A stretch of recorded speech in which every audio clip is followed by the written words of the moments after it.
Welcome to Variant One Shot. With only 1 week left until its release, we are so close to Spider-Man Homecoming that I could almost freaking taste it. But to hold us over for a few more days, today we're going to take a look at Spider-Man's strongest moments, like a delicious appetizer before a feast. To start, I have to say that Spider-Man is by no means one of the strongest superheroes in comics. Don't get me wrong, he's incredibly strong, just nowhere near on par with the likes of the Hulk, Thor, Sentry, Superman, Wonder Woman, or any other of comics' top-tier heroes. So don't expect any examples like he bench pressed the weight of the earth, or the summoning of his powers accidentally destroyed an entire city. But even without those over-the-top feats of strength, his strength level is still amazing for someone who was just bitten by a radioactive spider. That's one. Come on guys, you know I love my Spider-Man puns. Anyway, the first show of strength I'm gonna mention is the time the webhead lifted a train car over his head like it was no big deal. To put that in perspective, the average train car weighs anywhere from 20 to 35 tons.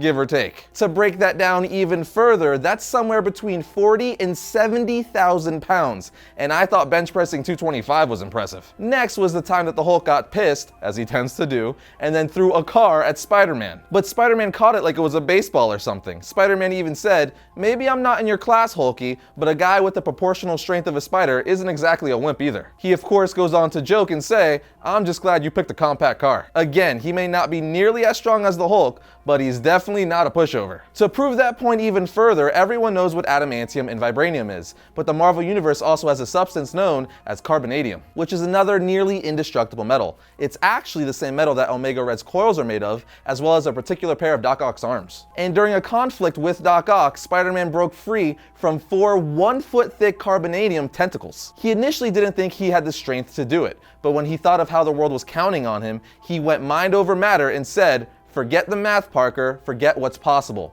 Do this, now." Then broke those suckers like they were toothpicks, which is pretty sensational.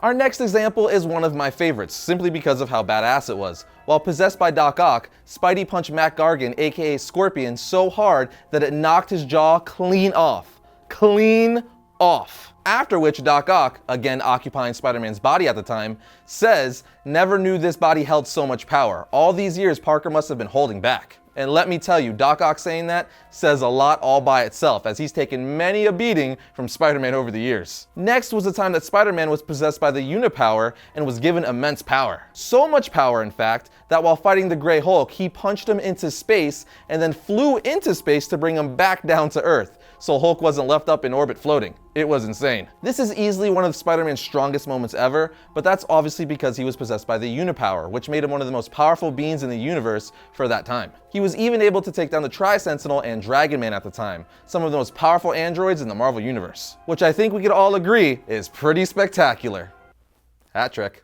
Another super impressive moment is when Spider-Man survived a missile explosion at point-blank range. He was riding the missile into the ocean to make sure it detonated away from people, which is pretty ridiculous in itself. And then boom, it went off right next to him. But he didn't even have a scratch on him. Spidey's costume wasn't so lucky though. Iron Man then swooped in and grabbed him before he hit the water. But the point is, he survived the explosion like a champ. There's also the time that Cyclops, Emma Frost, Namor, Colossus, and Magic were possessed by the freaking Phoenix Force. You know, what made Jean Grey famous during the Dark Phoenix saga? Anyway, Spider-Man took a beating from the Phoenix Force possessed Colossus and Magic. If you're not sure why that's impressive, it's because the Phoenix Force is a powerful cosmic entity that represents all current and future life. It literally has the power to create and destroy, and Spider-Man was able to survive a full-on assault from it, showing just how resilient he is. Now, the last two feats I'm going to mention really show Spider-Man's raw power without being possessed by the Unipower or something like that. They're just instances of Spider-Man drawing strength from within in times of great need. The first one being the time he basically bench pressed a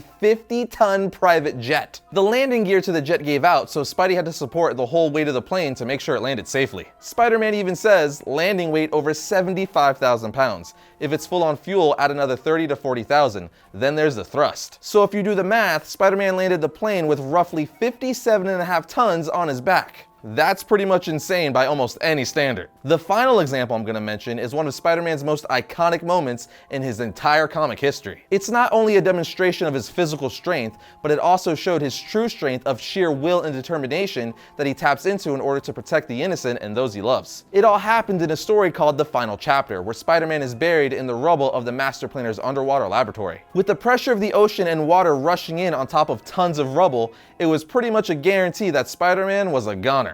But Spider-Man started thinking about how he had to get a serum to Aunt May to save her, and how if he didn't, her death would be his fault, just like when Uncle Ben died. And he just couldn't be responsible for the deaths of the two people who loved him the most in the world. Spider-Man then says to himself, no matter what the odds, no matter what the cost, I'll get that serum to Aunt May, and maybe then I'll no longer be haunted by the memories of Uncle Ben. Even though the weight was unbearable, he used every muscle in his body until his head started spinning. And like a true superhero, Spider-Man pushed through and lifted all that rubble and weight off of him so he could go save Aunt May. This is easily one of Spider-Man's strongest moments. Again, not just because of the amount of weight he was able to lift off his back, but because it shows Spider-Man's one true strength, his willpower and determination. He will never give up or lose hope when it comes to saving his loved ones, which is why so many of us love the character. This moment also inspired so many great Spider-Man stories to come after it, as this took place super early in Spider-Man's career. Amazing Spider-Man issue 33 to be exact. So it basically set the tone for Spider-Man's never give up attitude. Anyway, these are just a few of Spider-Man's strongest moments. There are plenty more I couldn't mention, so let me know what some of your favorite moments are in the comment section down below.